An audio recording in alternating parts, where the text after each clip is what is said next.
Hello, hello, good afternoon. It's Monica from Life is Art, and this is the Sunday 3:30 p.m. demo at the Showtime online crop. I'm out of breath. All I did was run out of the room and run back in the room, and and I'm out of breath. But we're here. If you're joining me live, just say hello or howdy so I know you're here. And if you're watching later on replay, just drop a comment so I know you stopped by. All right, it took me a minute. I was trying to get my camera straight, and I think I did okay.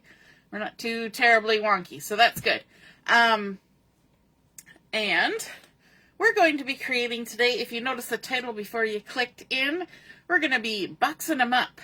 And what are we boxing up? We're going to box up some cards because we make all sorts of beautiful cards. Most crafters, paper crafters, make cards or scrapbook or that kind of thing. And so if you're one of those people that makes cards, you may find that over time you develop a little bit of a collection of cards, shall we say. And so you may have, some cards, and they might even be from, the same kind of collection, and they all kind of coordinate together, and then you kind of look at them and you think, my oh my, wouldn't it be nice if I could box these up and give them as a gift to somebody? And wouldn't it be nice if that boxing up looked kind of pretty, right?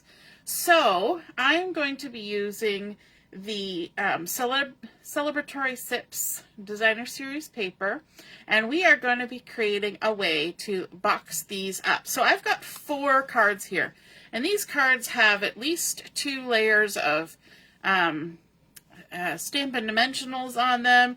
This one has, all sorts of layers in here because it's a fancy fold card.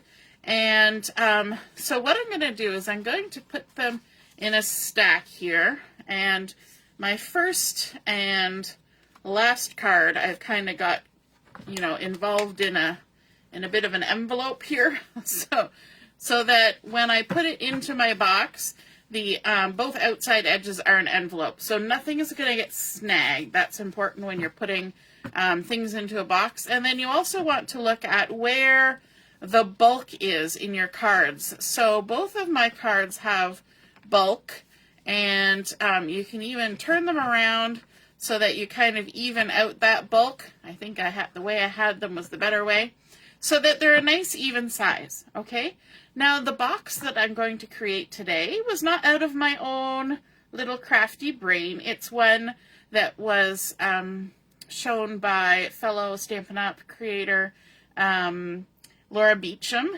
and I'm doing mine pretty much the way she did it, but I'm actually skipping a step. So there's many ways you can make individual projects, but I'm going to skip a step, and it will hold these 4 very bulky cards quite nicely. If you were making cards that were a little less, you could maybe get 6, could even get 8 if you were doing like really flat cards.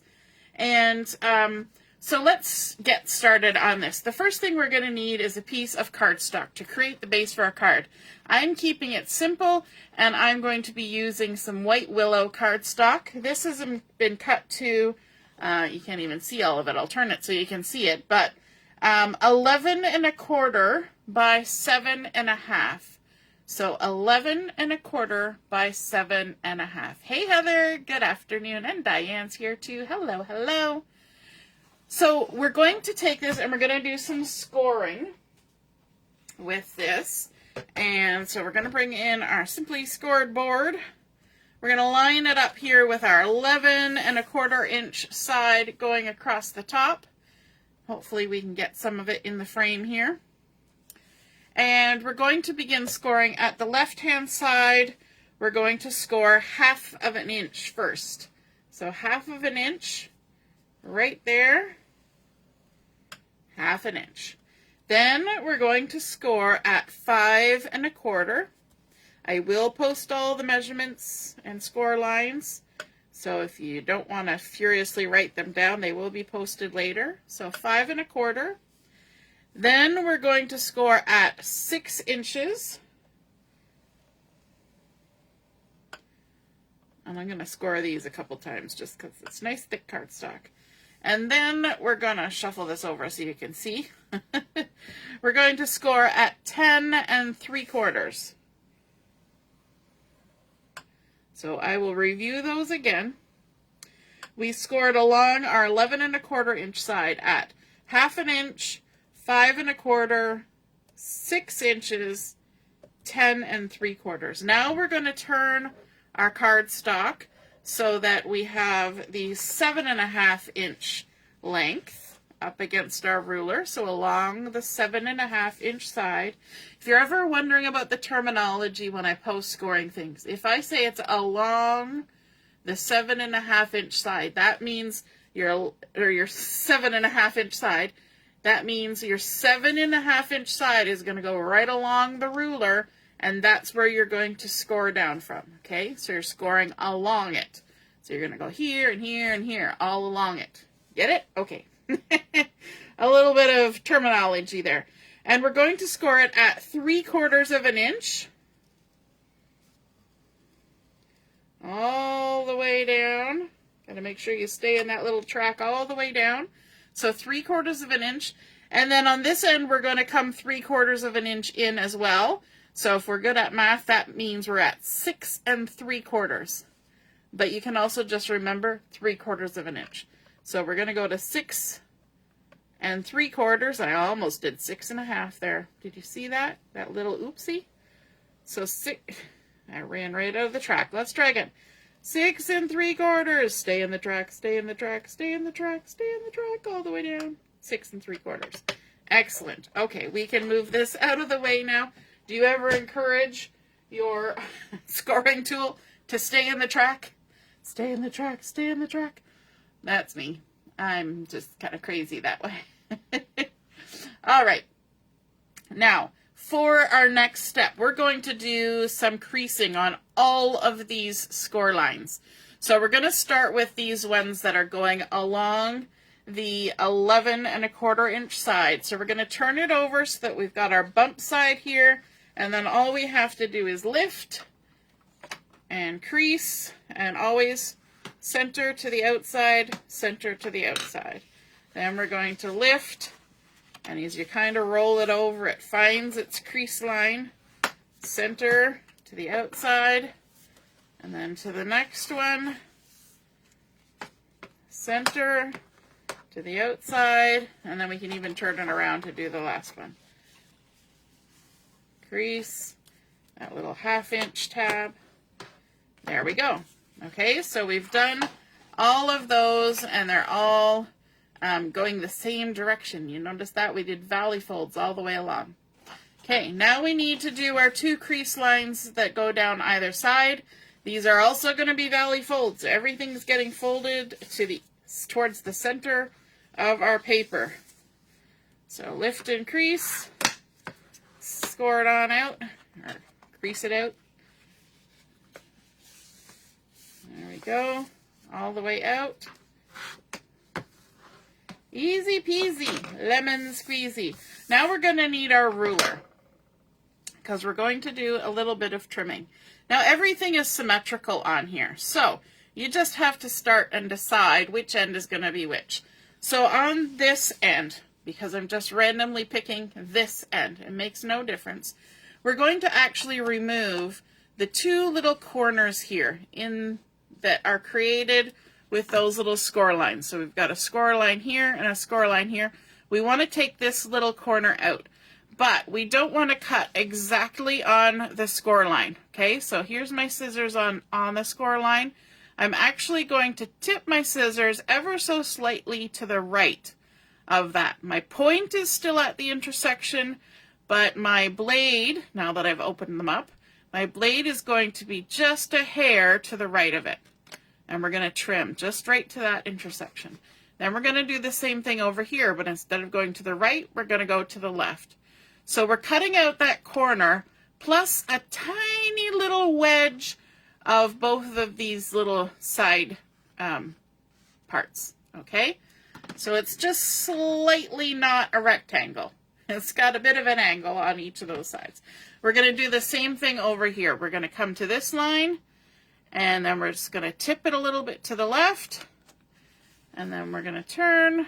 We're going to go to this one, tip it a little bit to the right, and snip it. And that way, when we go to fold, we won't be kind of butting right up against another piece, and that actually creates a little bit of a cleaner fold.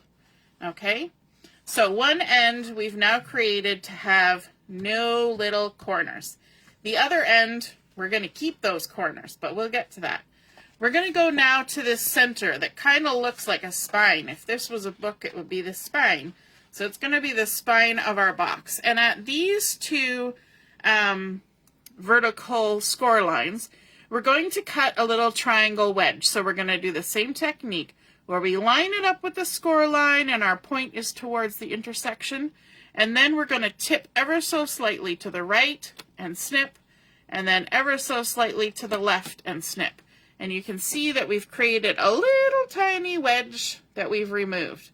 Okay, now we're going to do that same thing with this score line. So a little to the left, a little to the right, and there we go. We've taken out our little wedge. Let's do the same on the other side. Everything's kind of mirrored. So a little to the left, a little to the right, nice little triangle, snipping just to that intersection of the score lines. And there we go. So you can see that the amount of paper we took out is minimal. Okay, so now we've got our tabs that we've taken out. We've got tabs that we've created on that spine. And now we have to deal with what's going on over here. And I always have to remind myself of what is going to go on over here.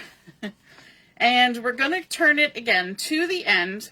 And this time, all we're going to do is we're going to cut a little wedge. We're going to do the same thing, a little triangle. So a little triangle, a little to the left, a little to the right, and this is coming in from the short side, that 7.5-inch side. We're not trimming anything this way, just from the short edge. Again, a little to the left, a little to the right. And that's it. That's all our little trimmings that we need to do. Okay, now to start adhering our box all together, we're going to add some adhesive to our two pieces that are in the center. Okay, it's a little more obviously at the other end because we don't have the tabs on the side. But we're just adding adhesive on the inside of our box at the ends. And I'm putting it kind of on the outside edge because my adhesive is only 1/4 inch wide and these are 1/2-inch tabs. So we've put it on the edge. Now we're going to take our pick tool and we're just folding this long tab in. That's it. We're sticking it down. Easy peasy, nothing technical.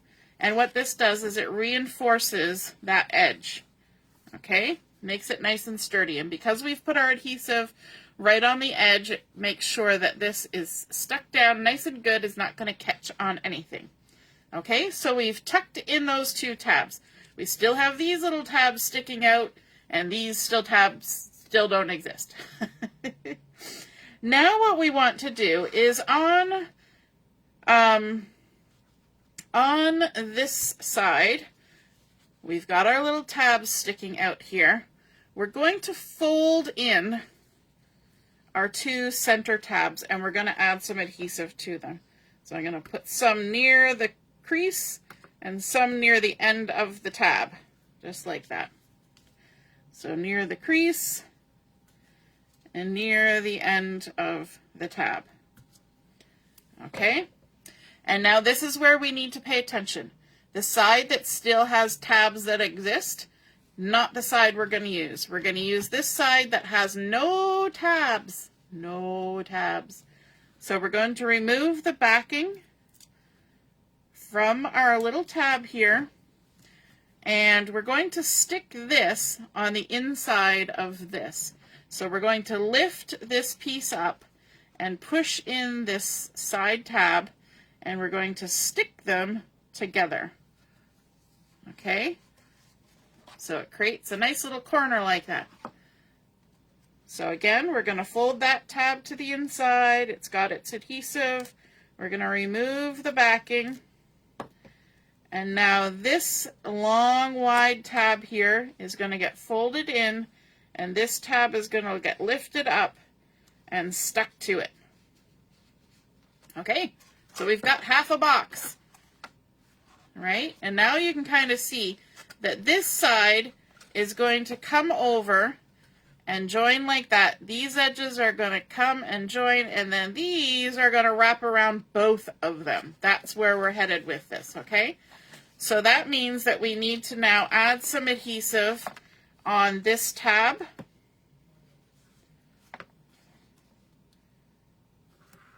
And if you want, you could add it in 2 places because it's a nice wide tab. Okay, I'll spin around. We'll add some adhesive on this side. Like so. And then we also need to add some adhesive on these little tabs. So I'm going to do is just do it right at the end of the tab.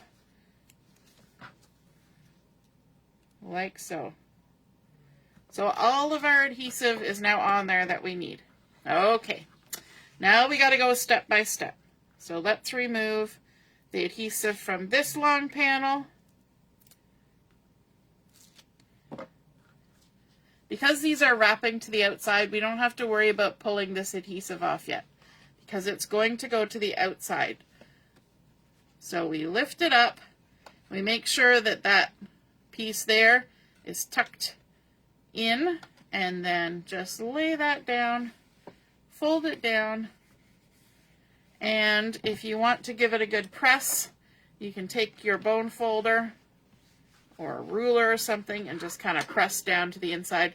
If it's only done one side, you could probably shove your hand in there and push it down. Okay, now going to the other side, we can remove our adhesive from the long tab. And we're going to lift this up and attach it to the side here. Like so. And again, we can either stick our hand in there or we can use our bone folder to give that a nice squeeze. Now the last thing we're doing is we're pushing these tabs to the inside, and that means that we've now got a reinforced edge all the way around once these little tabs are in there. So we're going to remove the backing from this side and stick it in, and remove the backing from this side and stick it in. And there we go. We have created our box that we can put our cards in. How fun is that? We can even put the cards in right now, which will make it easier to add the embellishment on the outside, right? We've got it reinforced all the way around because that's where it's going to get the most action, because you're going to be pulling your cards in, out, putting them back in. And if you want, you can create a little divot in this with a punch or something, so that you can, you know, grab the edges of your cards. But the cards actually sit in here a little bit, and I don't see why you would need to do that necessarily. I don't have a good punch for doing that, so I'm not going to do it. But your cards are just going to slide right in there, and because we put the envelopes on the outside on both sides, we can just tuck those right in there like that. Somehow I got out of place. Let's try that again. We're gonna tuck our cards in once we got our cards lined up. How did I do that?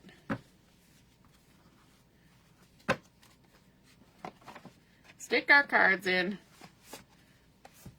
Oh, now I've got another one that's they're all just wiggly wobbly. They're a bit tipsy. They've been having some of those fruity drinks.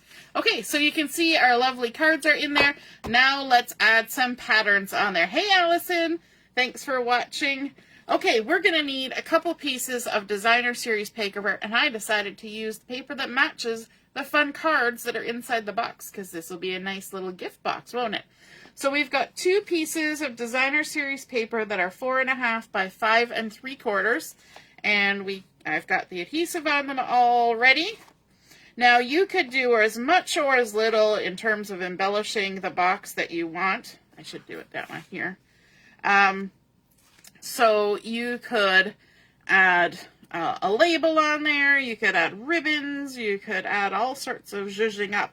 I'm just going with plain paper because I just want to show you this method of creating this, this little box. All right, and then we're just going to center that on the front here, or the side, I guess. Stick that down, we'll turn it over, we'll add our second panel. And that orange stripe there, isn't that fun? We're going to use that on our edges because I thought a little contrast might be fun. Doesn't have to be all flowery. Do you ever have that feeling when you look at a piece of paper where you're like, even though it's a pattern that goes any which way, you're like, ooh, I want it the other way around? My brain always does that. It's like, ooh, what does it look like the other way? There we go. See how because we have our cards in there, we can use them as a little bit of backing to help us attach those pieces of paper, right? So it's good to have those cards made already. Hey, Jennifer, nice to see you're watching. Then to do our spine part of our box, we're going to use a piece that is 5/8 by 5 3/4. We've already got our adhesive on here. And we're going to use the orange stripey side for a little bit of contrast. So it's 5/8 by 5 3/4. 5/8 is halfway between a 1/2 and a 3/4 inch. So there we go. Just stick that down. And then we need to do our ends. So we're going to have 2 ends. And these are 5/8 by 4 1/2. And so you could ink the edges of your box, you could ink the edges of your paper, you could add just about anything you want on here to jazz it up. One thing that I have seen is if you want to make it a little easier to get your cards in and out, you can put a piece of ribbon going underneath this, around the back of the, going underneath this, inside the box, and then back out, and you put your cards in so that the ribbon wraps under and out, and then have a piece that comes around from the back and you tie it on the front. So when you untie it, you can lift and the cards will lift out. It's like an automatic card lifter. So that's an option you can do. You could put a belly band on it, I suppose, if you wanted. You could put something that wraps around with a bit of a Velcro or a magnetic closure. Anything you want, but I don't think these are going to fall out too often. I got nice bulky cards in there. So there we go. We've got all of our edges covered. A cute little box that's just the right size, handy for giving as a gift. And I think that would just be lovely to receive. A nice box with 4 matching cards. Super cute. I hope you guys enjoyed seeing that come together.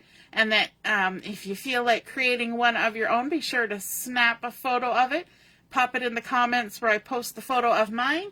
And then we can all see and be inspired by your artwork as well. Thank you to Laura Beecham who posted this idea, and I hope you enjoyed it. All right, we'll see you again soon. Don't forget, we have Chat and Craft this evening at 7 o'clock. We'll see you then.